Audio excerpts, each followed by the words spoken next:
آل محمد كما باركت على إبراهيم وعلى آل إبراهيم إنك حميد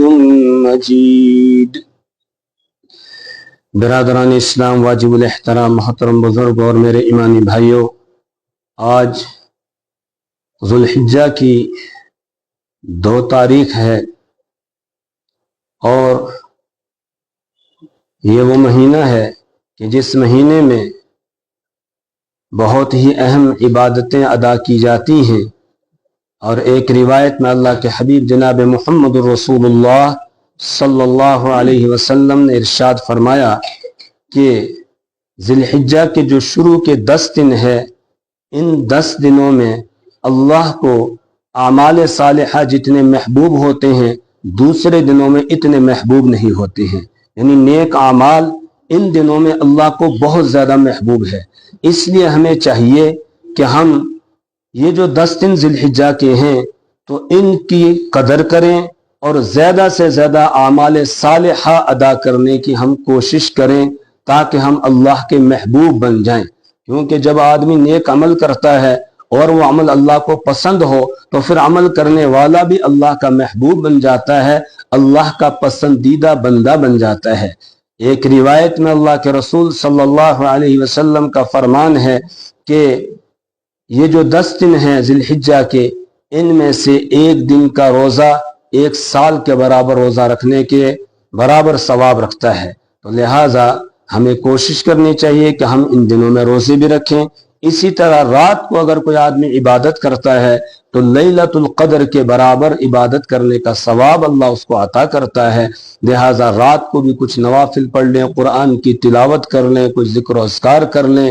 تو اسی طرح دن میں بھی کوشش کریں روزہ رکھنے کی، روزہ نہیں رکھ سکے صدقہ خیرات کریں، نوافل وغیرہ کا اہتمام کریں، تو اللہ کی ذات سے امید ہے کہ اللہ ہمیں اجر و ثواب عطا فرمائے گا۔ اسی طریقے سے 9 ذی الحجہ کے روزے کے متعلق مسلم شریف کے اندر روایت ہے، اللہ کے حبیب جناب محمد رسول اللہ صلی اللہ علیہ وسلم نے ارشاد فرمایا، جو آدمی عرفہ کے دن کا روزہ رکھتا ہے، یعنی 9 ذی الحجہ کا روزہ رکھتا ہے، اس کی 1 سال پہلے کے اور 1 سال بعد کے گناہ اللہ معاف فرما دیتا ہے۔ یہ یاد رہے کہ ان گناہوں سے مراد صغیرہ گناہ ہے، کبیرہ گناہوں کے لیے توبہ شرط ہے۔ اگر کوئی آدمی کبیرہ گناہوں سے بھی معافی مانگے گا، توبہ کرے گا، اللہ اس کے صغیرہ کبیرہ سارے گناہوں کو معاف فرما دے گا۔ اسی طریقے سے ان دنوں کے احکامات میں سے ایک حکم یہ بھی ہے کہ جناب محمد رسول اللہ صلی اللہ علیہ وسلم نے ارشاد فرمایا کہ جو آدمی قربانی کرنا چاہتا ہو، یعنی جس پر قربانی واجب ہے اس کو قربانی کرنی ہے، تو اسے چاہیے کہ ذی الحجہ کا چاند دیکھنے کے بعد پھر وہ اپنے جسم کے بال نہ کاٹے، ناخن نہ کاٹے، حاجیوں کے ساتھ مشابہت اختیار کرے، اور جب حاجیوں کے ساتھ مشابہت اختیار کرے گا تو امید ہے اللہ کی ذات سے کہ جو رحمتیں اور برکتیں اللہ حاجیوں کو عطا فرماتے ہیں، یہ جو حاجیوں کے ساتھ مشابہت اختیار کرنے والا ہے اس کو بھی اللہ ان رحمتوں کا کچھ حصہ نصیب کرے گا۔ پھر جب قربانی کر لے اس کے بعد پھر وہ اپنے بال کاٹے، ناخن کاٹے۔ جس طریقے سے حاجی لوگ جب احرام باندھ لیتے ہیں تو احرام باندھنے کے بعد ان کے لیے پھر بال کاٹنا، ناخن کاٹنا منع ہو جاتا ہے، تو ان کے ساتھ ہمیں مشابہت اختیار کرنے کے لیے کہا گیا ہے۔ اسی طریقے سے ان دنوں کے احکامات میں سے ایک حکم جو ہے وہ تکبیر تشریق، جو ہم 9 ذی الحجہ کی فجر سے پڑھنا شروع کرتے ہیں اور 13 ذی الحجہ کی عصر تک پڑھتے ہیں، لیکن اس کے علاوہ بھی صحابہ کرام رضوان اللہ تعالی علیہم اجمعین کا یہ طریقہ تھا کہ جیسے ہی ذی الحجہ کا چاند نظر آ گیا پھر وہ چلتے پھرتے اٹھتے بیٹھتے تکبیر تشریق پڑھا کرتے تھے، بلکہ بعض صحابہ تو گھر سے نکلتے اور بازار سے گزرتے تو زور زور سے تکبیر تشریق پڑھتے تھے تاکہ بازار والے بھی ان کو دیکھ کر تکبیر تشریق پڑھنا شروع کریں۔ اس عمل میں ہم لوگ پیچھے ہیں، یہ عمل ہمارا